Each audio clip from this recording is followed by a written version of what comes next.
வணக்கம் நண்பர்களே, மற்றொரு கலந்துரையாடலில் இணைந்து கொள்கின்றோம். இன்றைய உலகம் மிக வேகமாக அரசியல் நகர்ந்து கொண்டிருக்கின்றது. அந்த இடத்தில் இன்றைக்கு குறிப்பாக காசாவில் யுத்த நிறுத்தம் ஏற்பாடு செய்யப்பட்டு 24 மணித்தியாலங்கள் கடந்திருக்கின்றது. இந்த 48 மணித்தியாலங்கள் இருக்கின்றது பணைய கைதிகளை ஒப்படைப்பது தொடர்பு. இது நிலைக்குமா இல்லையா என்பது தொடர்பாக சர்வதேச அரசியல் ஆய்வாளர் ரவி சுந்தர்லிங்கம், அசாட்டிக் அமைப்பினுடைய செயலாளர், முன்னாள் ஈரோஸ் உறுப்பினர் அவர்களோடு இணைந்து கொள்கின்றோம். வணக்கம் ரவி. வணக்கம் ஜெயவா.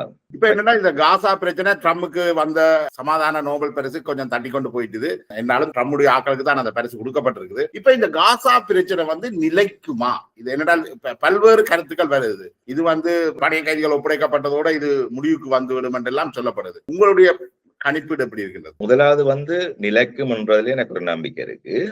அந்த விஷயத்தை நாங்கள் முதல் செய்வோம். ஆனால் அது குவாலிஃபைடா சொல்லணும். நிலைப்பதை எதற்காக உடனடியா நாங்கள் இப்ப பேரலா கேட்கலாம். புலிகளுடைய ராஜ்யம், வன்னி ராஜ்யத்துக்கு ஒரு ரெகக்னிஷன் வந்தது 2002ல MOU-ஓட. அது நிலைக்குமாண்டை கேட்டிருந்தீங்கன்னா அதை குறிச்சு நின்றவர்கள், சுத்தவர் நின்றவர்கள் சொல்வார்கள் நிலைக்குமாண்டு.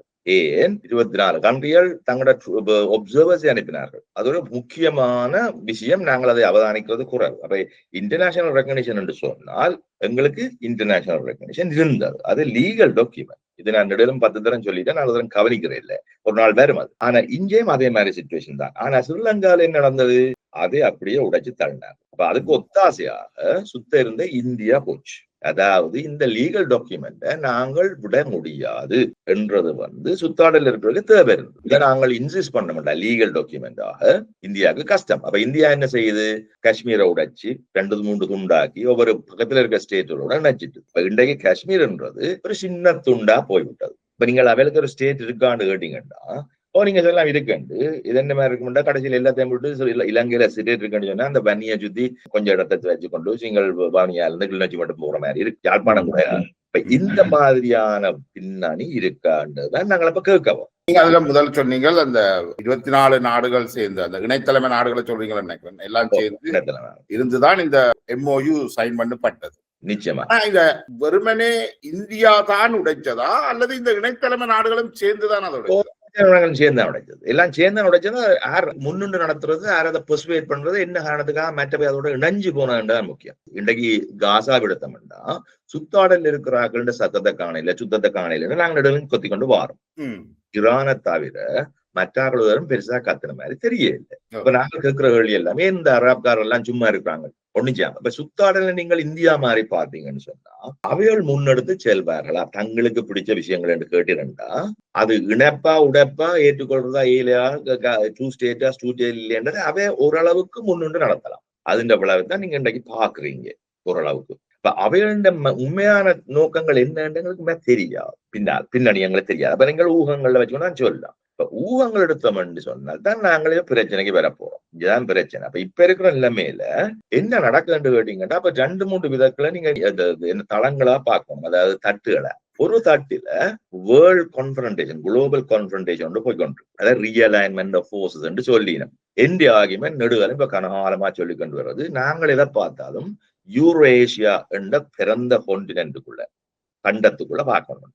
அது ஐரோப்பாவையும் ஆசியாவையும் உள்ளடக்கிய பிரதேசம். அதுக்குள்ள நீங்கள் அரப் ஸ்டேட்டுகளையும் நினைச்சு கொள்ளலாம். குறிப்பாக பெனின்சுலால இருக்கிற அரப் ஸ்டேட்டுகளை யூரோஏஷியம் என்று சொன்னால் ഇതിന്റെ நோக்கங்கள் ஏற்கனவே பல இடங்கள்ல விளங்கப்படுத்திருக்கு. உதாரணத்துக்கு நாங்கள் ட்ரெயின்களை போட்டு ஜெர்மனில இருந்து இஸ்ரேலுக்கும் கொண்டு இந்தியாவுக்கும் கொண்டு போகணும் கதையெல்லாம் எத்தனையோ இடங்கள்ல கதைக்கப்பட்டிருக்கு. அதுக்கான பிளான்களும் போடப்பட்டிருக்கு. இந்த விஷயத்துல பாத்தீங்கன்னு சொன்னா இன்றைக்கு 2 விதமான போக்கு போய்கொண்டிருக்கு. ஒன்று EU அங்கே அதுல அமையும். இந்த யூரோஏஷியால கேள்வி, இந்த யூரோஏஷியால இல்லாத அமெரிக்கன் பவர் அவை எங்கே அமைப்பு வேணும்? அட்லாண்டிக் இந்தியால, அவை பசிபிக்கும் அட்லாண்டிக் இடையில இருக்கிற ஒரு கான்டினென்ட். ட்ரம்ப் இந்த காலத்துல இருந்து நீங்க கேள்விப்பட்டிருக்கோம். அந்த காலத்துல இருந்தே அவர் முந்தியம் எடுத்து இருந்த பிரச்சனை அவேந்தியாக்கள் கிரீன்லாந்து தங்கடை என்று சொல்றாரு.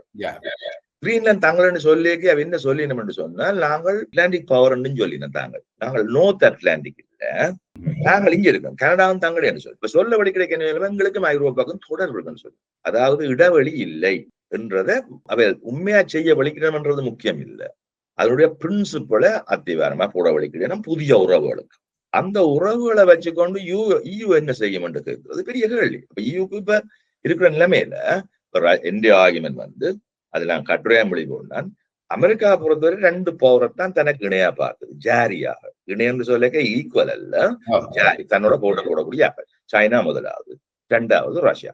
ரஷ்யாவை உடைச்சு கொட்டி அல்லது கால பணியை வச்சு தன் பக்கம் ஏதோ ஃப்ரெண்டா வரலாம் அல்லது ஏதோ வித தங்கூட வரலாம். ஆனால் அவைகள் இயூக்கு இணையா இல்ல, இயூவில் பார்க்க பெருசு. இயூ தகுதி இல்லாத ஒரு பவர், எக்கனமி ரீதி என்னதுண்டான தகுதி இல்லாத பவர்ன்றது அமெரிக்கன் புதிய திட்டக்காரட்ட நோக்கம். அது சரியோ புள்ளியோட அல்லது அதை தங்களுக்குள்ள முழுமையான கட்டுப்பாட்டுக்குள்ள இருக்கணும் யோசிக்கணும்.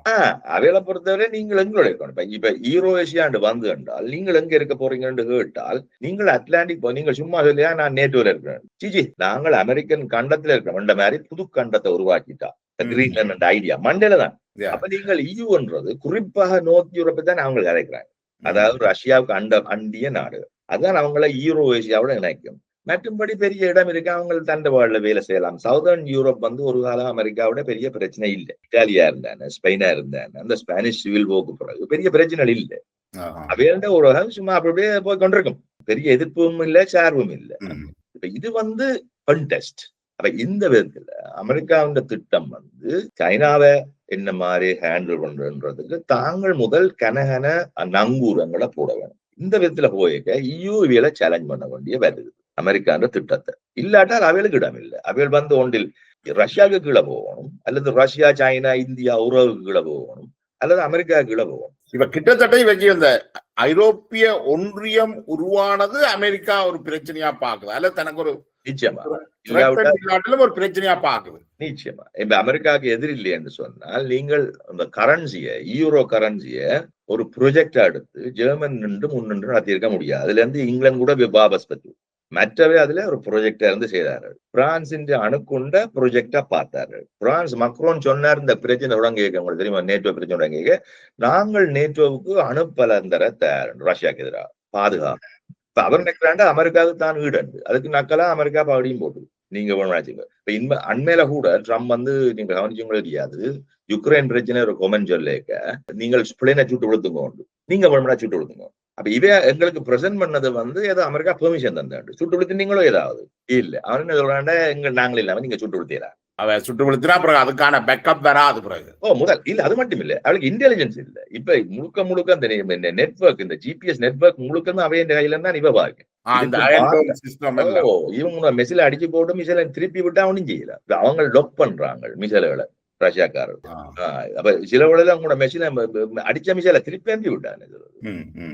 இப்படியான டெக்னாலஜிகள் வளர்ந்துட்டுது. இது பெரிய முக்கியமான விஷயங்கள், கன விஷயங்கள் நாங்கள் கண் மூடி கொண்டு இருக்கிறபடியா எங்களுக்கு நாங்கள் புகர் இடங்கள்ல கவனம் தெரிந்தோடைய டெக்னாலஜிகளோட எவ்வளவு தூரம் மாறி ஒவ்வொரு திசைகளுக்கு ஆக்களை திருப்புதுன்றது எங்களுக்கு விளங்குது இல்ல. சரி, கொஞ்சம் படிக்கும். இப்படி பாக்கைக்குள்ள 3வது உலக யுத்தம் என்ற நிலைமைக்கு வராது என்று நினைக்கிறேன். வராது. அதுக்குத்தான் அதுக்கும் ஒரு காரணம் சொல்றேன். அதுக்கு புட்டின் அலாஸ்காவில சந்திச்ச போது அவர் 2 பேரும் கதைச்சதை புட்டின் பிறகு போய் ஷங்காய் கோஆபரேஷன் மினிஸ்டர்ஸை கூப்பிட்டு ஒரு மீட்டிங் கொண்டு வச்சது நோர்த் கொரியால நினைக்கிறேன். அந்த மீட்டிங்ல அவர் கரண்டி பண்றார், நானும் ட்ரம்பும் ஷியும் இந்த 3ஆம் உலக யுத்தத்தை தடுத்து விடுவோம். சாரி, புட்டின் சொன்னதை நான் மெட்வெடேவ் தான் இந்த ஆலோசகர் தான் இதை இப்படி சொன்னது. அவர் ஒரு பிரீஃப் பண்ணது. புட்டின் இதுதான் நடந்ததுன்னு சொன்னது. அது இந்த இன்டர்பிரிட்டேஷனை போட்டது மெட்வெடேவ் இவற்றை ஆலோசகர் முந்தி பிரசிடென்ட் இருந்தவர் ரஷ்யாவுக்கு. இப்ப மெட்வெடேவ் தந்த ட்வீட்ல ஒரு இதை சொல்லணும், சுவாரஸ்யமான சில விஷயங்கள். இப்ப புட்டின் ட்ரம்ப் ஒரு ட்வீட் கொண்டு போட்டது ட்ரூத் சோஷியல்ல, ரஷ்யா இந்தியா சைனா எல்லாம் அழிஞ்சு போங்க, எல்லாம் சேர்ந்துட்டீங்க, அழிஞ்சு போங்கோ, நாசமா போங்க திட்டுவிடும். அது மாதிரி அந்த படத்தை அப்படியே எடுத்து மெட்வெடேவ் அதை ட்வீட்டா போட்டு அதுல அப்ப அவர் படம் போட்டிருக்கிறார் இந்தியாவே இந்த பிளாக். ஆனா இவர் எடுத்து அதை பாசிட்டிவா போட்டு கீழே அமெரிக்கா அந்த பிளாகையும் போட்டு நாங்கள் சமாதானத்தை ஏதோ விதத்துல வெற்றி காணுவோம் என்ற மாதிரி போட்டிருக்காரு. அது ஸ்ட்ரேஞ்ச். இப்ப இதுகளெல்லாம் எங்களுக்கு வாரில்லை. இப்ப நாங்கள் இங்க டெமோக்ராட்டிக் கண்ட்ரியில இருக்கிறோம், எங்களுக்கு எல்லாம் பேண்ட், எங்களுக்கு ஒரு மயிரும் தெரியாது. இப்ப இந்த பிரச்சனையால நாங்கள் சில விஷயங்கள் எங்களுக்கு கண்மூடித்தனமா இருக்க வேண்டியது கட்டாயம் ஒன்றும் இல்லை. ஆனா பின்னால் நடக்கிற விஷயங்கள் தான் எனக்கு. இப்ப இந்த விதத்துல பாத்தீங்கன்னா இப்ப நீங்க மிடில் ஈஸ்டுக்கு திருப்பி வருவோம். என்ன நடந்தது? அப்ப மிடில் ஈஸ்டுக்கும் யுக்ரைனுக்கும் ஒரு பரவல் இருக்கு. முதலாவது மிடில் ஈஸ்ட்ல யுக்ரைன் தொடங்கினது தொடக்கத்துல என்ன மாதிரி இருந்தாலும் அது பிறகு தண்டவாழ்ல வேற சிச்சுவேஷனுக்குள்ள விழுந்துடும். இப்ப ஸ்ரீலங்கன் பிரச்சனை நீங்க எடுத்தீங்கன்னா தமிழர் நாங்கள் உடனே என்னது நாங்கள் இந்திரா காந்தியில போய் உதவி கேட்க எங்கட ஈரோஸ்காரன் போய் நேரடியா சந்திச்சார். என்ன நாங்க நினைச்சு கொண்டிருக்கோம், பங்களாதேஷ் மாதிரி ஒரு நிலைமை வருமா. ஆனா மற்றாக்கள் எல்லாம் வந்துறாங்கன்னு கேம் மாறிடும்.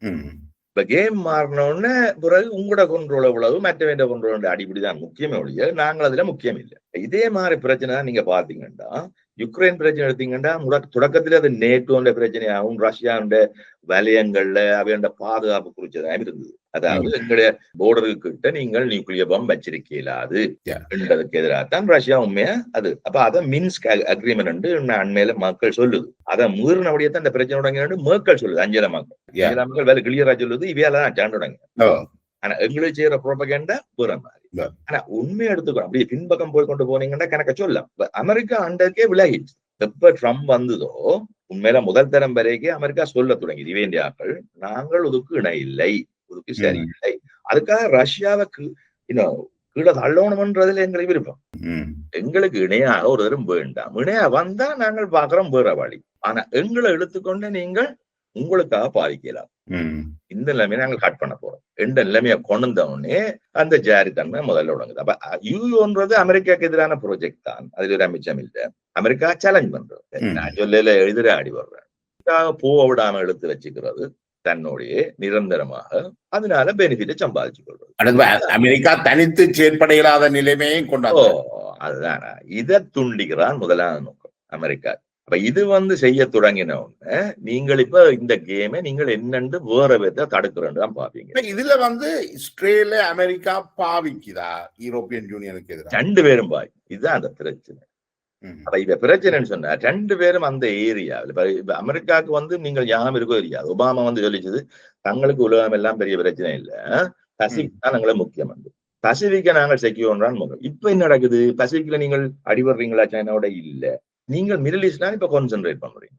ஏன் கான்சென்ட்ரேட் பண்றீங்கன்னா கேள்வி. அப்ப அங்கதான் உங்களோட பிரச்சனை இருக்கு. இப்ப யாரோட பிரச்சனை இருக்கு என்றால் உண்மையா ஈயோட உங்களுக்கு பிரச்சனை இருக்கு. என்ன நடக்கண்டா, இப்ப நாங்கள் இப்ப இஸ்ரேல விடுவோம், பலஸ்தீனை விடுவோம், முதல்ல அதுக்கு வருவோம். பழைய ஹிஸ்டரி எடுத்தீங்கன்னு சொன்னா பழைய ஹிஸ்டரியில இந்த மிடில் ஈஸ்ட பிரான்சும் இங்கிலாண்டும் பங்கு போட்டு டர்க்கின்ற பழைய ஒட்டமான் எம்பையர்ல இருந்து கையேற்றணும். சரியா, எல்லா துண்டையும் தங்கடே ஆக்கிச்சினோம். அதுல இருந்து நாடுகள் காட்டிச்சினோம். இந்த நாடுகளை தங்கடே ஆக்கிச்சினோம், தங்கட பெட்ரோல் ஆக்கிச்சினோம். அமெரிக்காவில் ஒன்றுமே இல்லை, அமெரிக்காவுக்கு பங்கும் இல்லை, ஒரு மண்ணாங்கடியும் இல்லை. அப்ப அமெரிக்கா தலை போட்டுத்தான் தான் எடுக்க போகணும். அப்ப இந்த நிலைமையில அமெரிக்கா இஸ்ரேல்ன்றத வரைக்க இஸ்ரேலுக்கு எதிர். அப்ப அமெரிக்கா ஓட் பண்ணது எதிராக, இவ பிறகு கன்வின்ஸ் பண்ண, இவ தாங்களா அடிக்கல வேணும். இந்த ப்ரோக்ராம் யூரோப்பின் ப்ராஜெக்ட் தான் இஸ்ரேல் முதல் தொடக்கத்துல. பிறகு நீங்க சொல்ற மாதிரி எங்கட பிரச்சனை தான் டசில் வந்த உடனே இஸ்ரேல் ஆட்ட ஹைலண்டர் கேள்வி வந்த உடனே தான் இப்ப நீங்கள் இஸ்ரேலை வாங்குறதுக்கு உங்களோட பக்கம் இணைக்கிறதுக்கு பிறவாருக்கு ஆயுதம் கொடுத்த மாதிரி, ஈரோஸுக்கு ஆயுதம் கொடுத்த மாதிரி நீங்கள் ஏதாவது செய்வீங்க. ஆனா ரெண்டு பக்கம் ஆயுதம் கொடுத்தோன்னு சொன்னா என்ன செய்யறேன்னா கேள்வி.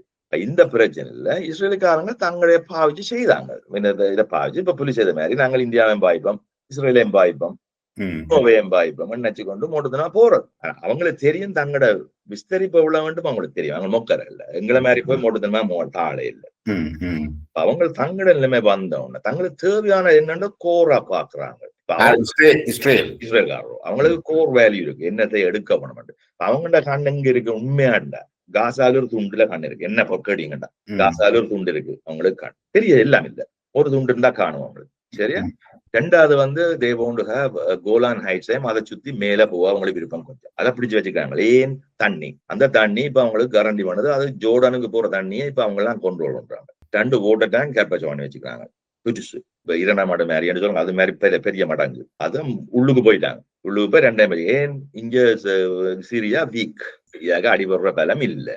அப்ப இவ ரீஜனல் செட்டில்மெண்ட் வந்தீங்கன்னு சொன்னா, அதாவது பிராந்தியத்துல வந்தீங்கன்னா இவ்வளவு காலம் அமெரிக்கா அப்ராஹாமிக் டாக்டரின்ல எல்லாரையும் முனைச்சிட்டு, அதாவது இஸ்ரேலோட இணைஞ்சு போறது, நாங்கள் சமாதானம் நாங்கள் செய்யறோம், டோன்ட் வரி, இஸ்ரேல நாங்கள் கொண்டாடுறோம். அதை சொல்லி செய்ய நீங்க கேட்கணும், என்ன இஸ்ரேல் திருப்பி கிளம்பி எழுந்தேன். அதோட அக்டோபர் 7ஆம் தேதி நடக்குது. அது சரி. அப்ப இது இந்த ப்ரோக்ராம் நடக்க ஹமாஸின் பிரச்சனை வந்துட்டு புலியின் பிரச்சனை, இதுதான் புலியோட அப்புறம். இப்ப பிரச்சனைன்னு சொன்னா இந்தியாவுக்கும் பெங்களூர் ஒப்பந்தம் வந்தது, அது பிறகு டெல்லி ஒப்பந்தம் வருதுன்னா புலி என்ன செய்யறதுன்ற கேள்வியை நீங்க போவோம். அப்ப புலி நக்கிது தமிழன் தான் வழி என்று சொன்னால் நாங்க இதை உடைக்கும். இவ 2 ஸ்டேட் தியரி என்று வெஸ்ட் பேங்க்ல ஒரு துண்டையும் காசால துண்டையும் விட்டு கொடுக்க தயாருன்னு சொன்னா ஹமாஸை பொறுத்தளவு சரி வராது. அது சரியோ அப்படி ஒன்றதை விடுங்கோ, சாத்தியம் இல்லையோட விடுங்கோ. அவையண்ட பிரின்சிபல் பாயிண்ட் இல்ல, அவையண்ட பிரின்சிபல் பாயிண்ட் இஸ்ரேல் கண்ட்ரியே இல்லையண்டல்ல சொல்லி அவைகள் எங்கேயும் ஹெட்மைல சீவிக்கணும் தமிழ்ல மாதிரி சரியோ. அவைகளை பொறுத்தவரை இந்த துண்டுவலனம் கொடுத்தீங்க சரி வராது. நாங்கள் இந்த 2 ஸ்டேட் தியரியை திருப்பி ஃபுல்லா இம்ப்ளிமெண்ட் பண்ணோம். சோ அந்த விதத்துல அவ செய்தினோம் இந்த அக்டோபர் அட்டாக். ஹமாஸ் கிட்டத்தட்ட இப்ப இஸ்ரேலை அங்கீகரிச்சு தானே இருக்குது. 2 ஸ்டேட் என்றதை அவ ஏற்றுக்கொள்ள ரெடியா தானே இருக்கணும். ரெடியான பப்ளிக் டிக்ளேர் ஒன்றும் செய்யல. இவன் இப்ப 2 நாடுகள் தான் செய்யல, ஈரானும் ஹமாஸும் தான் செய்யல. வெஸ்ட் பேங்க்ல இருக்காங்களோ ஒத்துக்கொள்ளணும், இதான் பிரச்சனை. அதான் வெஸ்ட் பேங்க்ல இருக்காங்க உள்ள அடி நடக்க ஒரு சத்தம் இல்லை. நீங்க கவனிச்சு பாருங்க, பெரிய சத்தங்கள் அவன் வெப்சைட்ல நம்பர்கள் போடணும், அது செய்யணும் இது செய்யணும். ஆனா ஹமாஸ் நம்பர்களை கூட வைக்கதா இல்லை. அப்ப அவைகளுக்குள்ளே அவ்வளவு தூரம் பாரதூரமான வித்தியாசங்கள்.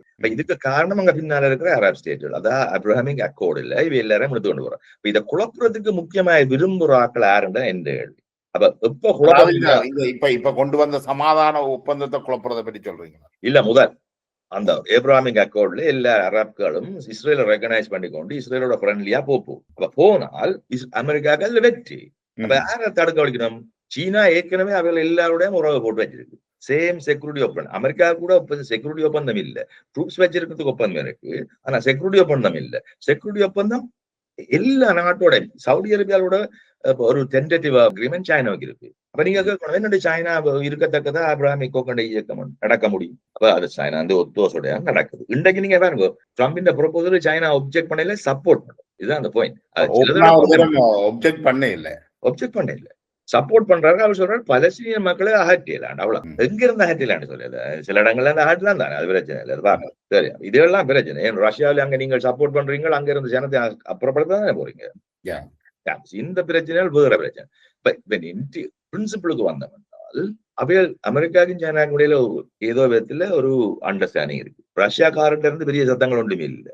ஏன் ஈரான் கூட சத்தம் இல்லை. இப்ப இஸ்ரேல ஈரானுக்கு குண்டு போட வச்சது யாருன்னு கேட்டீங்கன்னா, நான் சொல்லுவேன் வெளியாக்குறேன். அமெரிக்கா இல்ல, என்ன பொறுத்தவரை யாருன்றதே தெரியா. இஸ்ரேல் தண்டவாள செய்தா நான் ஒத்துக்கொள்றேன், பரவாயில்லை. ஆனா வெளியாற்ற தலையீடு இருக்குன்னு சொன்னால் என்ன பொறுத்தவரை அது யூ சைட்ல தான் இருக்கு.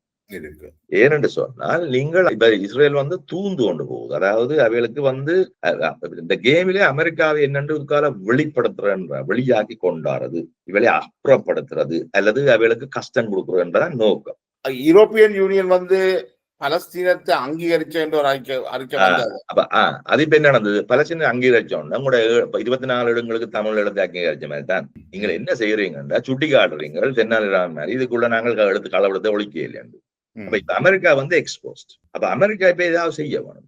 அந்த இடத்துல அந்த எப்ப ரெகனைஸ் பண்ணிச்சுனியோ எல்லாரும் சேர்ந்தாக்களா 2 பேரும் ஒரே ஆக்கல அமெரிக்காவோட சண்டை பிடிக்கிறார்கள் ரெகனைஸ் பண்ணாங்க. 88 எல்லாரும் ரெகனைஸ் பண்ணி முடிஞ்சாச்சு, இன்க்ளூடிங் சவுதி அரேபியா மாதிரி பண்ணாங்க. எல்லாம் எவ்வளவு வெயிட் பண்ணீங்க? இவ்வளவு துண்டு உண்டாவனுங்க வெஸ்ட் பேங்க் எல்லாம் சாப்பிட்டு கொண்டு இருக்காங்க. இவ்வளவு காசால அடிச்சுடைய எல்லாம் கொட்டியாச்சு.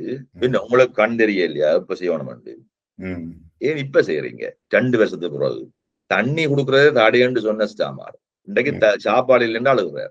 தண்ணியை தடுக்கிற சரின்னு சொன்னார். அப்ப நாங்கள் இந்த காம்படிஷன் எல்லாம் எடுத்து பார்த்தோம்னா அங்க பின்னால ஏதோ கேம் போயிருந்தோம். இதுதான் என்ன பொறுத்தவரை அந்த கேம் அமெரிக்காவை அவுட் பண்ணணும். இந்த அப்ரஹாமிக்காவுல இவளுக்கு ஒரு பொசிஷனும் இல்லை. இப்ப அது வந்துன்னு சொன்னால் அந்த ஏரியாவில இருந்து லாக்ட் அவுட், அந்த லாக்ட் அவுட் பண்ணிச்சுன்னு சொன்னால் நீங்கள இப்ப உங்களோட கண்டிஞ்சன் முழுக்களும் இங்க யூரோப்ல கான்சென்ட்ரேட் பண்ணும். இப்போ யூரோப்ல நீங்க கான்சென்ட்ரேட் பண்ணா உங்களுக்கு நட்டம். யோசிச்சு பாருங்க, ஆர்டிஎன் வீட்டுல சண்டை பிடிக்கிறதா உங்களோட வீட்டு அளவுல சண்டை பிடிக்கிறதா இல்லை நட்டம், பயங்கர நட்டம். இதே மாதிரி குண்டு இங்க விழுந்தா அப்படி இருக்கும்.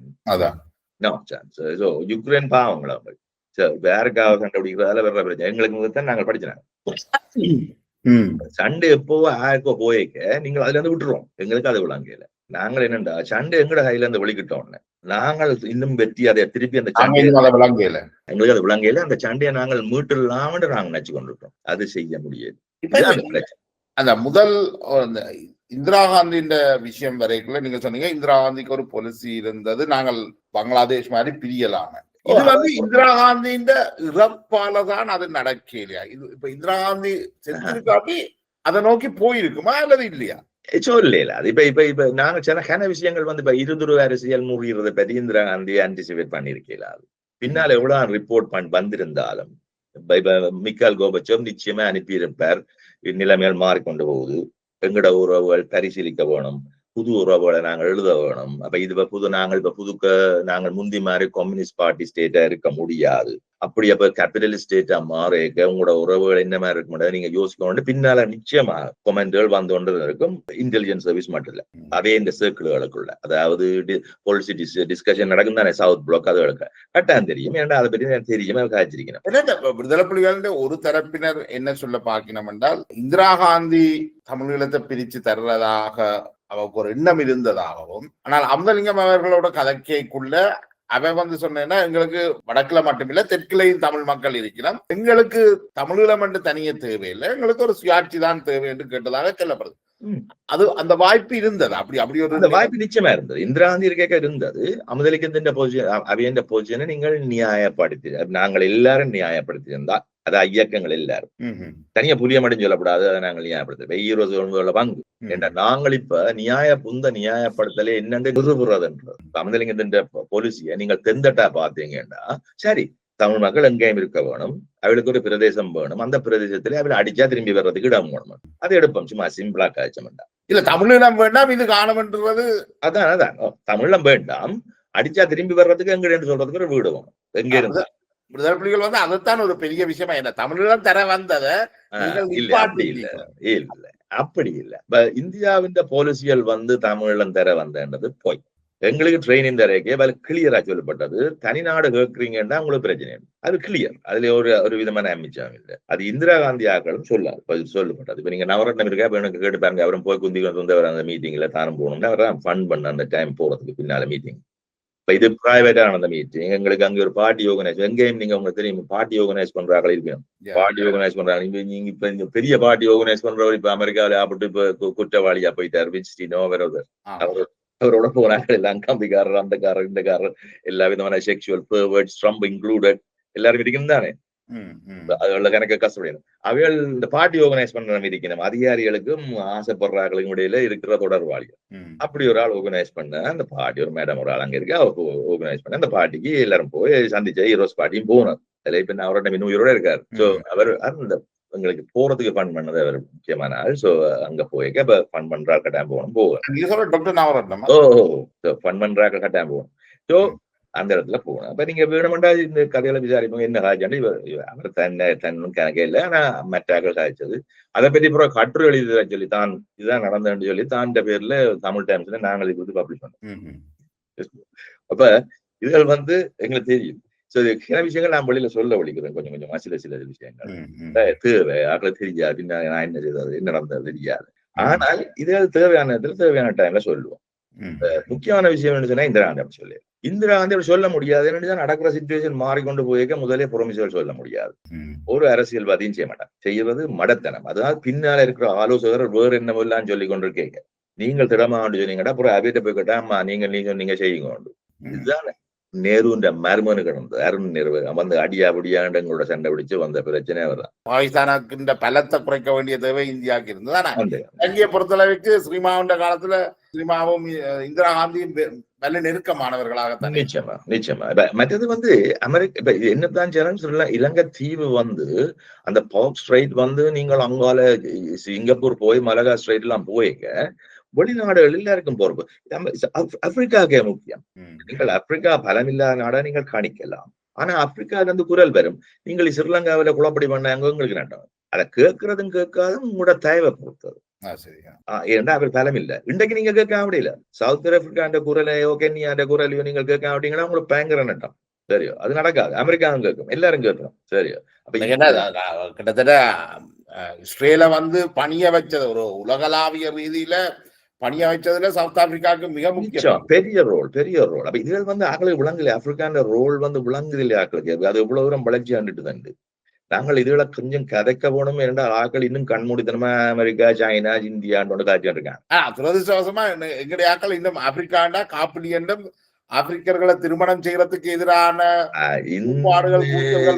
தான் இருக்கிறோம். இதுதான் எங்களுடைய பிரச்சனை. இப்ப எங்களுடைய நாங்கள் இருக்கிற நாட்டிலேயே பிள்ளையார்கள் செய்யற என்ன மாதிரி என்ஜினியரிங், சோசியல் இன்ஜினியரிங் செய்யறன்றது விளங்கல. இன்றைக்கு நீங்க டிவியை பாருங்க, டிவியில கருப்பர்களும் வெள்ளையர்களும் கல்யாணம் செய்யாத ஒரு டிவி அட்வர்டைஸ்மெண்ட் இராது.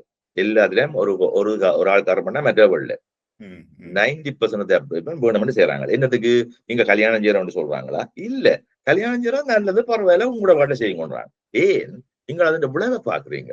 இன்றைக்கு இன்றைக்கு இங்கிலாந்து வந்து ஜெனட்டிக்கல் ரீதியிலையும் பிசிக்கல் ரீதியிலையும் ஈவன் மென்டல் ரீதியிலோட பலப்பட்ட நாடா வந்துட்டு வெளிநாட்டு இப்ப நீங்களே அங்க இருக்கிற ஊர் மாட்டு கொண்டே கேப்ப மாட்டை மாத்துறதுக்கு நீங்கள் வெளிநாட்டு இதை இந்திரியங்களை கொண்டே போடுறீங்க. இது வந்து அவங்களுக்கு தெரியும். அவங்க சயின்டிஸ்ட் கண்டு எங்களை மாதிரி இல்லை. நாங்கள் சயின்டிபிக் பீப்புள் அல்ல, நாங்கள் இமோஷனல் பீப்புள். ஹிஸ்டரி பழைய ஹிஸ்டரியில காய்ச்சி கொண்டு இன்னும் தேஞ்சு கொண்டு போறாங்களா தான் இருக்க.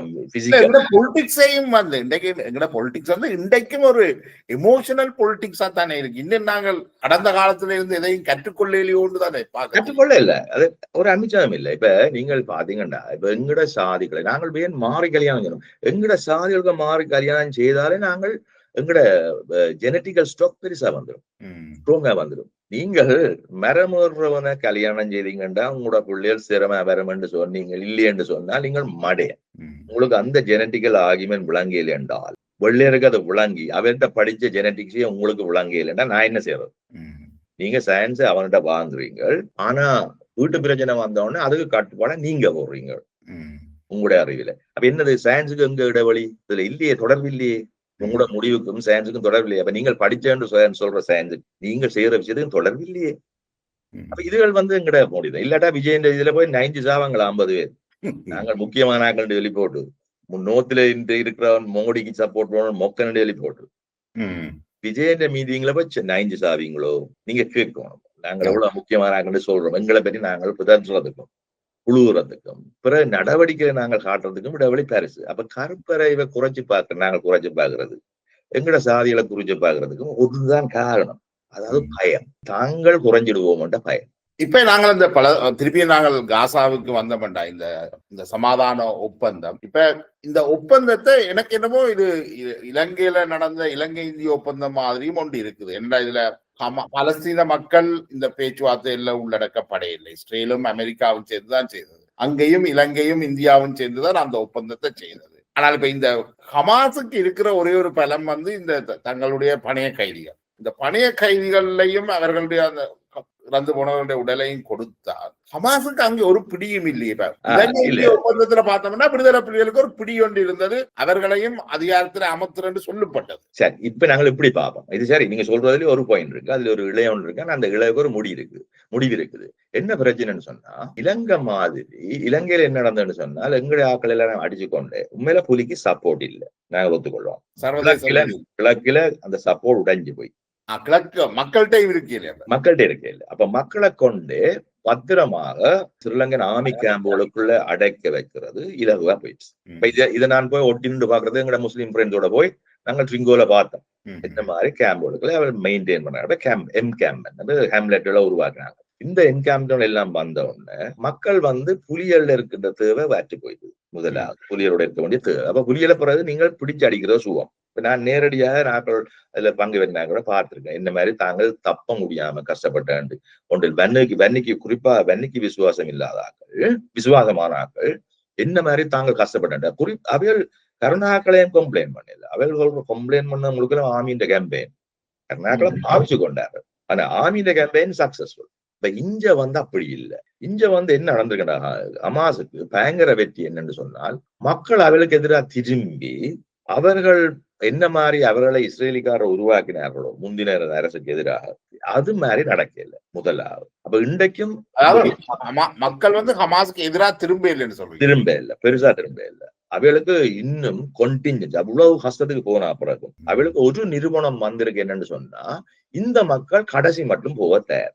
இந்த விஷயத்துல நீங்க எடுத்து பாத்தீங்கன்னா முள்ளிய வேக்காடு ஒத்து பார்க்கலாம். மற்றது மக்கள் வந்து தங்களோட துணிவை காட்டுறாரு சாக. அவையோட விசுவாசம் ஹமாஸுக்கு மட்டும் இல்ல, அவைகள் கொண்ட தியரிக்கு நம்பிக்கை தமிழம் என்ற மாதிரி அவையோட போடுற டூ ஸ்டேட் தியரி. அது இன்றைக்கு ப்ரூவ் பண்ணிட்டு பயங்கர ப்ரூவ். அது வேர்ல்டுக்கு இன்றைக்கு வந்து முதலாவது என்ன பொறுத்த இந்த ஹியூமன் ரைட்ஸ்ன்றதுல எனக்கு நம்பிக்கையே இல்லை. ஏன்னா அது வெள்ளையர் வச்ச ஒரு தியரி எங்களை தேக்காடுறதுக்கு அதை அவர்கள் பாவிச்சார்களுடைய எங்களுக்கு தந்தது கிடையாது. அவளுக்கு தான் ஹியூமன் ரைட்ஸ், எங்களுக்கு அடி தெரியும். அப்ப இப்ப வந்து எங்கட மக்கள் அதாவது சவுதர்ன் பீப்புள், குளோபல் சவுத் என்ற ஒரு மக்கள் உண்மையாவே ஹியூமன் ரைட்ஸ் என்றதை ப்ரூவ் பண்ணியிருக்கிறார்கள் ஒரு கட்டத்தை. அதாவது எங்களுக்கு வாழ்வு வேணும் என்றால் அதுக்கு ஒரு வகையும் இருக்கு, விலையும் இருக்கு. அதை நாங்கள் உருவாக்குறோம். அதை தூக்கி கொண்டு போறதுக்கு இன்னொரு கருப்பர்கள் சவுத் ஆப்பிரிக்கன், சவுத் அமெரிக்கன்ஸும் வெளிக்கிட்டு வரார்கள். முதல் தடவை நீங்கள் ஹியூமன் ரைட்ஸ் திருப்பி எழுதப்பட போகுது, இன்னொரு கன்வென்ஷன் வரப்போகுது. அந்த கன்வென்ஷன்ல சவுத் பிளாக் அதாவது குளோபல் சவுத் டெபினிஷன் தான் இருக்கும். அதுக்கு அடிக்கல் வச்சாக்கள் எங்கட காசா பீப்புள். அதுல ஒரு அமைச்சம் இல்லை. ஆனா எங்கட புலிகள் இதை நாங்கள் செய்ய முடியல. இரண்டால் மக்கள் சப்போர்ட் அதுக்கு இருக்கு. முதலாவது பரவலாக, மற்றது ஒளிச்சு வச்சு அடிச்சது. ஒருத்தருக்கும் தெரியாது என்ன நடந்தாண்டு, எத்தனை பேர் செத்த கூட எங்களுக்கும் தெரியாது. எங்களுக்கு அது பெரிய நட்டம். அது சாவில இருக்கிற சொத்தை கூட நாங்கள் சுவீகரிக்க முடியாது. இல்ல அதுல ஒரு சிக்கல் இருக்குல்ல. உண்மையிலேயே இப்ப ஹமாஸ் இந்த 2 வருஷம் நடந்திருக்கு இந்த யுத்தம். ஒரு சின்ன நிலப்பரப்புக்குள்ள 2 வருஷம் நடந்திருக்கு. இப்ப இந்த முள்ளிவாய்க்காலை பொறுத்த வரைக்கும் ஓரளவுக்கு இந்த தமிழ் தேசியத்தை பேசுகிற ஆட்களால இந்த புள்ளி விவரங்களை எடுத்திருக்கேன்.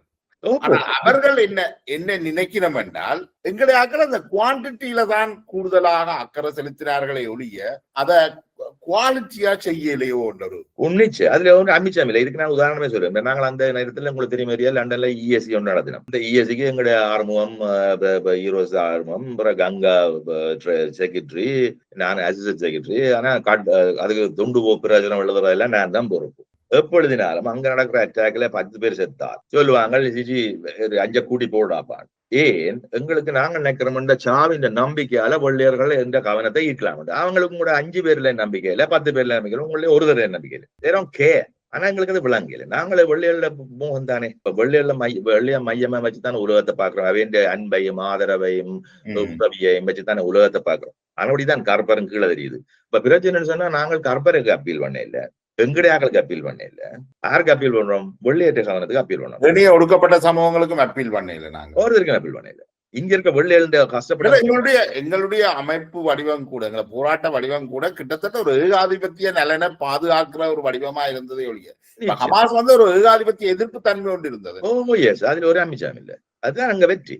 அங்க வெற்றி மக்களின் வெற்றி. அதான் இப்ப பிரச்சனை சொன்னால், நேற்று இவர் நெத்தனியாக சொல்லிக்க அதை ஒத்துக்கொள்றார். அவர் சொல்றார் தன் மிஷன் முடிஞ்சு. தன் மிஷன் என்ன? அப்ப கேட்டு பார்த்தா நீ அவர் சொல்ல வழிகிட்டது என்ன? தன் மிஷன் அது உள் விஷயத்துல அவர் உண்மையா சொல்றார். தன் ஆக்களுக்கு தான் அவர் சொல்றார். அதுல உண்மை. ஆனா வெளியில சொன்ன மிஷன் ஹமாஸை நிர்மூலம் செய்யறது செய்யல என்றதை அவரை ஒத்துக்கொள்றார். இப்ப ஹமாஸ் இன்றைக்கு நம்பர் இன்னும் கூடி இருக்கு. அழிவை பார்த்தவர்கள் ஹமாஸுக்கு போகாம இருக்கிறதுக்கு வாய்ப்பு இல்லை. அங்க இருக்கிறார்கள் எல்லாரும் ஹமாஸ். வெடியங்கள் பீப்புள் எல்லாரும் ஹமாஸ். வெட்டியலும் ஹமாஸ். சரியோ, சாப்பாடு கஷ்டப்பட்டு பேணியோட தெரிஞ்சவை எல்லாரும் ஹமாஸ். சரியோ, ஹமாஸ்ன்றது அவளுக்கு இயக்கமா தெரியாது, கெட்ட புலியா தெரியாது. அவளுக்கு தங்களுக்கு இப்படி அநியாயம் செய்ததுக்காக நின்ற ஒரு சத்தமா தான் தெரியும். அந்த சத்தம் அவளுக்கு போதும். இப்போது இதுதான் பிரச்சனை. இப்ப அங்க இலங்கை இந்திய ஒப்பந்தத்துக்கு பிறகு புலிகள் ஆயுதங்கள் ஒப்படைக்க நிர்பந்திக்கப்பட்டிருந்தவ. சாதாரணமா ஒரு சில ஆயுதங்கள் ஒப்படைக்கப்பட்டும் இருந்தது. இப்ப ஹமாஸ் இதுல எப்படி நடந்து கொள்ளும் நினைக்கிறீங்க? இப்ப ஹமாஸ் ஒரு அவையில் ஒரு ஆப்ஷன் கொடுக்கணும். இப்ப கெட்டிருந்த இப்ப நான் சொல்ற உண்மை என்று சொன்னால், அதாவது இந்த போட்டியே அமெரிக்காவை அவுட் பண்றதுக்கு யூரோப்பியன் ஆரோ பவர்களால செய்த போட்டியாகவும், அதுக்கு சில பேர் வழியில இருக்காங்களும் துணை போயிருக்கலாம். அது ரஷ்யாவோ யாரோ என்னவோ அவையால என்ன செய்யலாம் என்ற கேள்விக்கு போட்டீங்கன்னு சொன்னா, முதலாவது எனக்கு ஒரு பயம், ஈரானோட திருப்பி பிரச்சனையோட அங்கே ஒரு பிரச்சனையை இஸ்ரேலை கொண்டு செய்ய வைக்கலாம் என்றது ஒரு கேள்விக்குறி ஒன்று இருந்தது. ஆனா அதை தடுப்புக்காக சைனாவும் ரஷ்யாவும் சில நடவடிக்கை எடுத்திருக்கிறார்கள். அமெரிக்காவும் அதுக்கு தடுப்பு போட்ட மாதிரி தான் எனக்கு தெரியுது. அண்மையில இருந்தா போல யூரோப்பியன்ஸ் இன்ஸ்டிகேஷன்ல தான் செக்யூரிட்டி கவுன்சில் மீண்டும் சாங்ஷன்கள் போட்டு ஈரானுக்கு எதிராக. அமெரிக்கா செய்யல. அமெரிக்கா கடைசியா குண்டு போட்ட அந்த பெரிய மதரவும் ஓல் பொம்மை போட்டதுன்ற என்ன பொறுத்தவரையில இனிமே ஒரு தரம் போடலான்னு சொல்றதுதான். நான் எல்லாம் அழிச்சிட்டேன், நீங்க ஒன்னும் செய்யல, அதெல்லாம் முடிஞ்சது தான் ட்ரம்ப் சொன்னது, அரசாங்கம் சொன்னது. ஆனா உண்மையான சொன்னவ நீங்கள் எல்லாத்தையும் எடுத்துக்கொண்டு போங்க. எடுத்துக்கொண்டு போற முதல் நாள் ராமலுக்கு படங்கள் எல்லாம் இருக்கு. என்னட்ட எல்லாம் ட்ரக்கா போய்கொண்டிருக்கு. ஏன்னா இஸ்ரேலிஸ் போய் அடிக்கல அந்த ட்ரக்குகளுக்கு. சரி, அடிச்சிருந்தா முடிஞ்சிருக்குமே எல்லாம். செய்யல. அப்ப நீங்கள் உண்மையா டிப்ளீட் பண்ண ட்ரை பண்ண இல்லை. அப்ப நீங்கள் ஆர்டிஓ கேமை நிப்பாட்டுறீங்க என்ற எந்த கன்க்ளூஷன். இப்ப அந்த அவென்யூவை நீங்கள் நிப்பாட்டிட்டீங்கன்னா இந்த சிச்சுவேஷனை நீங்க கொண்டு வரலாம். அப்ப இஸ்ரேல் இப்ப ட்ராப்ட். இஸ்ரேலுக்கு ஆப்ஷன்ஸ் இல்லை. அதாவது எல்லாத்தையும் ஏதோ விதத்துல அமெரிக்கன்ஸ் முடிச்சு வச்சிருக்காரு. இதுக்கு இருக்கிற ஒரே ஒரு கொஸ்டின், நீங்க இருக்கிற ஹமாஸ் இல்லாம என்ன செய்யறது? அப்ப நீங்கள் இப்ப கடைசியா நான் என்னட கேட்டீங்கன்னா, ஹமாஸிட்டு ஒத்துக்கொள்ள வைக்க வேண்டிய அல்லது சுத்தவர அரப்ஸையும் கொண்டு ஒத்துக்கொள்ள வைக்க வேண்டிய விஷயம் 2 தான். ஒன்று, இஸ்ரேலுக்கு வந்து இந்த மிடில் ஈஸ்டர்ன் போர்டர்ல தண்ணி தரையோட வாட்டர் ரிசோர்ஸோட அந்த இருக்கிற தெலவிவுக்கும் அவையின் அந்த பிரதேசத்துக்கும் பாதுகாப்பு வேணும். அவையில் அதை டிஃபைன் பண்ணக்கூடியதா இருக்கணும். அப்ப காசாண்டி ஒரு துண்டு அவைகளுக்கு போதான் வேணும். அது லெபனானோட தொடர்பா இருக்க வேணும். இல்லாட்டால் அவைகளுக்கு சிவியால முழுக்க நிரந்தரமா பீஸ் வரும் மட்டும் செக்யூரிட்டி பிரச்சனை ஒன்று இருக்கும்.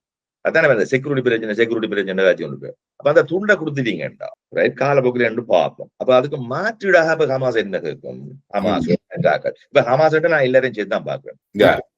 ஈஜிப்ட் தான் இங்க முக்கியமான ஆள். ஈரானுக்கு இன்னொருக்கா குண்டு போட வழி கிடைக்க முக்கிய தடைக்கு காரணமா இருந்தார்கள் சவுதி அரேபியா, ஈஜிப்ட். சரி வர இனிமே நாங்கள் இது வந்தா நாங்கள் ரங்க வேணும் என்ற எல்லாமே கூட ஈஜிப்ட் வழி. ஈஜிப்டு குண்டு போட இஸ்ரேல் குண்டு போட்டால் தங்களுக்கு பிரச்சனை தெரியுமா? அடுத்த யாருக்கும் இஸ்ரேல் என்னவும் செய்யலாம் என்ற ஒரு நிலைமை வரும். அப்ப அமெரிக்காவுக்கு அதை தெரிவிக்கணும். நீங்கள் இஸ்ரேலை வச்சு எல்லாத்தையும் செய்யலாம், அதுக்கும் லிமிட் இருக்கு. அப்ப சிலதற்கு நாங்க ஒத்துப்போம். இஸ்ரேலுக்கு செக்யூரிட்டி வேணும், நாங்கள் அப்ரஹாம் அக்கார்டுகள் அதுக்குள்ள கொண்டாடுறோம், அவைகளையும் சேர்த்துக் கொள்றோம் எங்களோட சகோதரங்களை. செக்யூரிட்டி இஷ்யூ ஒன்று இருக்குது, எஸ் நிரந்தர பிரச்சனை ஒன்று இருக்கு, பாலஸ்தீனியன் இஷ்யூ. அதுக்கு 2 ஸ்டேட் தியரியை கொடுப்போம். அதுக்கு வேணுமெண்டா காலப்போக்கில் 2 ஸ்டேட் இல்லாம போனாலும் பரவாயில்ல, சமாளிப்போம். ஆனால் தற்காலிகமாக மேபி வெஸ்ட் பேங்குக்கும் காசாக்கும் முந்தி இருந்த கோரிடோவை கொடுங்க, போய் வரக்கூடிய கோரிடோ நாங்கள் பராமரிப்போம். சரியோ? அப்ப பராமரிப்பு இப்ப காசு தானே, திருப்பி எல்லாத்தையும் காட்டுறது அமெரிக்கா கட்டது. அப்ப இவையெல்லாம் காசு ஓட்டணும். அப்ப அதைத்தான் அவையண்ட பிடி. அப்ப நீங்க கேட்ட வேண்டி ஹமாஸ் எங்க போறது? ஹமாஸ் வந்து அப்ப நீ கேட்பீங்க, இப்ப இஸ்ரேல் ஏற்கனவே தனக்கு ஏற்றுமான தண்டி ஆக்களை இந்தியா செய்த மாதிரி இபிஆர்ல கொண்டு போட்ட மாதிரி வர வேண்டியா ஹமாஸ் இன்னொரு அங்க ஏற்கனவே தொடங்கி இன்னும் ஆக்களை ரிக்ரூட் பண்ண எத்தனையோ குரூப்புகள் வேலை செய்து கேங்க.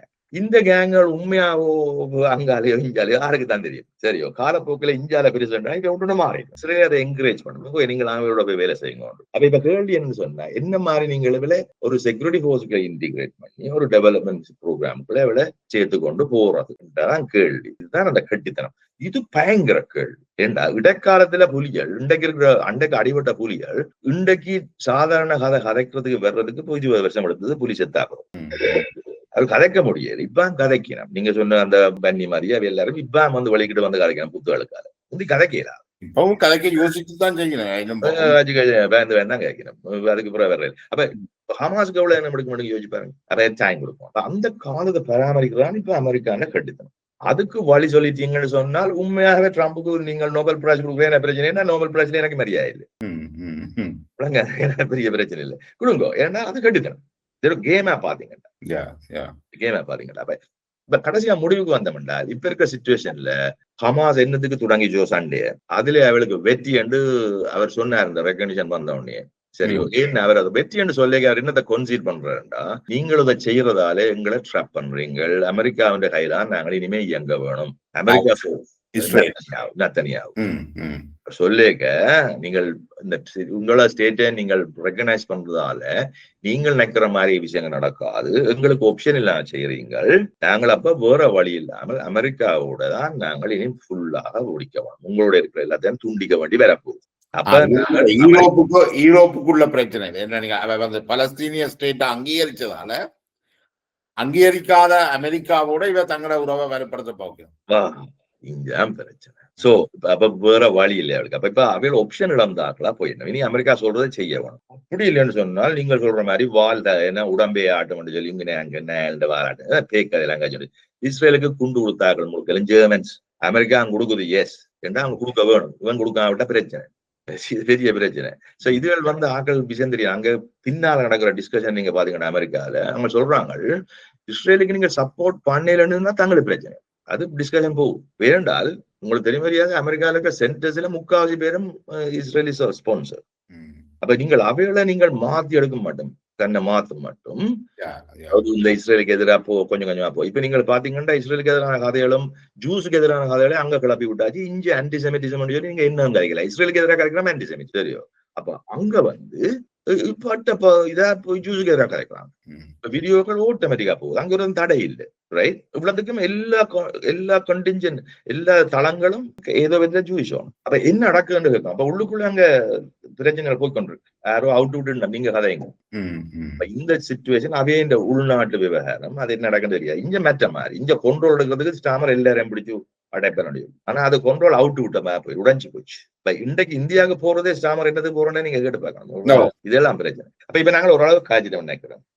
இப்ப கடைசியா வந்து இப்ப இந்த சமாதான உடன்படிக்கைகள் ஒரு அளவுக்கு இயங்க துவங்கினா நெத்தன்யாகுடைய ஆட்சி காலம் எவ்வளவு காலம் நிலைக்கும் நினைக்கிறேன். கஷ்டம், வெகு கஷ்டம். பட் ரெஜிம் சேஞ்ச் இரானுக்கு ரெஜிம் சேஞ்ச் செய்ய முடியல, பலஸ்தீனியன் ரெஜிம் சேஞ்சும் செய்ய முடியல. Right, in the end Hamas intact. Hamas வந்து உடைஞ்சு போச்சு. ஆனா என்ன இஸ்ரேலுக்கு சாதிச்சிருக்காங்கன்னா, சுத்தவர இருக்கிற ஈரானுடைய கண்ட்ரோலுக்கு தானே ஹெஸ்புல்லாவா இருந்தாங்க அல்லது ஏமனா இருந்தாங்க. அவையெல்லாம் இப்ப ஓரளவுக்கு அமெரிக்காண்ட கட்டுக்குள்ள வர தயார். இப்ப ஈரான் வந்து அதை விட்டு கொடுக்க வந்தார். அப்ப இப்ப அவையால் சொல்லி நமக்கு ரீஜனல் செட்டில்மெண்ட் நாங்களும் கொண்டு வருவோம். ஆனா நாங்கள் சைனா கூட்டிக்கொண்டா பாதுகாப்போட வருவோம். சும்மா அது அமெரிக்கா தயார் உண்டாங்க. ஆனா இப்போதைக்கு தயார் ஏண்டா யூ இல்லைண்டா வேற இந்த குழப்பங்காசியில் இல்லையா அவை இந்த குழப்பங்காசி வேற. ஏண்டா அவைகளுக்கு வந்து சேலஞ்ச் இல்ல. ஒரு நாளும் ரஷ்யா நிக்க இல்ல தனக்கு மிடில் ஈஸ்ட் வேணும்ண்டு. சரியோ, இவளுக்காகத்தான் சிரியால குண்டு கொடுத்தான். ரைட், அல்லது சைனா நிக்கல நாங்களும் வந்து குந்த போறோம். ஒருத்தர் நினைக்கல. அவங்க வியாபாரம் அவ்வளவு. எங்கட பெட்ரோலை விடுங்கோ, சாமான விடுங்கோ, எல்லாம் செய்வோம். உங்களுக்கு நல்ல, எங்களுக்கு நல்ல. அப்புறம் என்ன பிரச்சனை? ஒரு மூன்றாவது உலக யுத்தத்துக்கான வாய்ப்பும் இல்லை. நெத்தன்யாகுன்ற அரசியல் என்றதும் நீண்ட காலத்துக்கு இல்லை. இரண்டால் அங்க இருக்கிறார்கள் இப்ப எங்களை மாதிரி இல்ல. புயல்ல வச்சு கொண்டு நாங்கள் இன்றைக்கும் கணக்கு போட்டு இருக்க மாதிரி இல்ல. அவங்கள கணக்கு கேட்பாங்க. சரி, இவ்வளவு ஆசை போச்சு, இவ்வளவு நட்டம் போச்சு, எங்கட கண்டியில உண்மையான இப்ப ஈரான் அடிக்க உண்மையா நடந்த விஷயங்கள் வெளியில தெரிய இல்ல. அவையண்ட இஸ்ரேலுடைய அணுக்குண்டு செய்யற அல்லது அதை செய்யற இன்ஸ்டிடியூட்கள் எல்லாத்துக்கும் அவங்க அடிச்சிருக்காங்க. உண்மை, அடிக்க முடிஞ்சது, அதுவும் உண்மை. வேற குண்டுகள் பாவிச்சிருக்கலாம் என்பதும் உண்மை. அவங்க ஒரு அளவாத்தான் செய்திக்கணும். இப்ப அதற்கு என்னத்தை காட்டிக்கணும்? நீங்களும் உணரவு. இப்ப இது தேவையில்லா பிரச்சனை, இதை நாங்கள் ஒரு கடத்து உணர்வு. அந்த உணர்வு வந்த பிறகு இப்ப நீங்கள் அதுலயும் ஒரு எட்ஜ், அதாவது கூர்மையை இழந்து விட்டீர்கள். ஈரானோட இருக்கிற கூர்மையை இழந்து விட்டீர்கள். அப்ப இப்ப உள்ளுக்கு இருந்து கணக்கு பார்க்கிறார்கள். நான் சொல்றார்கள் வந்து அவன் ஸ்ட்ராட்டஜிஸ்ட் கேட்பார்கள். சரி, let's see what we have achieved. What you have achieved is two-state theory-யை அவைகள் கொண்டு விட்டார்கள். ஹமாஸ் அடிச்சதுன்ற வெற்றி நேக்கடா பார்த்த மாட்டேன், அதாவது உறிஞ்சு விட்டு பார்த்த மாட்டேன். இது பற்றி மாதிரி கிடாக்கு. சரி, கிடாக்கு அவ்வளவு வெற்றி இல்ல, கிடாக்கு. ரைட். மற்றது வந்து இப்ப நாங்கள் அமெரிக்காட fully trapped. EU வந்து no longer feasible force. Right. அப்ப இந்த நிலைமையில உண்ட பதில் என்ன? what you going to do next? annexation ப்ரோக்ராம்ல அங்கால போய் ஜோர்டானோட டீல் போடுறதா, அல்லது காசாவில நீங்கள் ஹமாஸோடைய டீல் போட்டு வர போறதா, அல்லது உங்களோட என்ன டீல் வச்சுக்கிறீங்க? what is that you have? அதுக்கு பதில் சொன்னா நிலைப்பர். அதுக்கு பதில் சொல்லலன்னு சொன்னா அவங்க வேற ஆகும். they are business people. they just want these answers. எங்களை மாதிரி சும்மா இமோஷன்ல கதைச்சு இங்க ஒன்று கீழாது நான் சக்கரவர்த்தியோடைய என்ன விடண்டு, அதுக்கு வேல்யூ இல்லையா? அங்க நீ செய்ததுக்கு தான் வேல்யூ இல்லையா? சக்ரிஃபைஸ் இதெல்லாம் கணக்கில. இப்ப சர்வதேச சமூகம் ஏதாவது ஒன்று மீண்டும் தலையை போட்டு நெத்தன்யாவுக்கு இந்த ஜெனோசைடுக்காக அந்த ரெஸ்பான்சிபிலிட்டி எடுக்க சொல்லின அதுகளுக்கு வாய்ப்பு இருக்கா? அல்லது இப்ப ஜெனோசைடு என்ற கேள்வி வந்து ஈஸியா உண்மையாக, ஆனால் இப்ப வோ கிரைம்ஸ் கொண்டு வர்றது வேலை கஷ்டம். வோ கிரைம்ஸுக்கு ஒரு விதமான இன்டர்நேஷனல் ரெசல்யூஷனும் இல்லை. மற்றது வந்து இப்ப ஜெனோசைடு என்றதை கொண்டுறது விட்னஸோட கொண்டலாம், ஸ்ரீலங்கா கொண்டலாம். ஆனால் அதுக்கு செக்யூரிட்டி கவுன்சில் அப்ப சாத்தியம் இல்லை, அங்க சாத்தியம் இல்லை. நான் இந்த புள்ளியோட இந்த நீண்ட உரையாடல நாங்க முடிவு கொண்டு வரலாம் நினைக்கிறேன். உங்களுடைய நேரத்தை ஒதுக்கி நம்மளோட இந்த கருத்துக்களை வந்து பகிர்ந்து கொண்டமைக்கு மிக்க நன்றி. வணக்கம். தேங்க்யூ.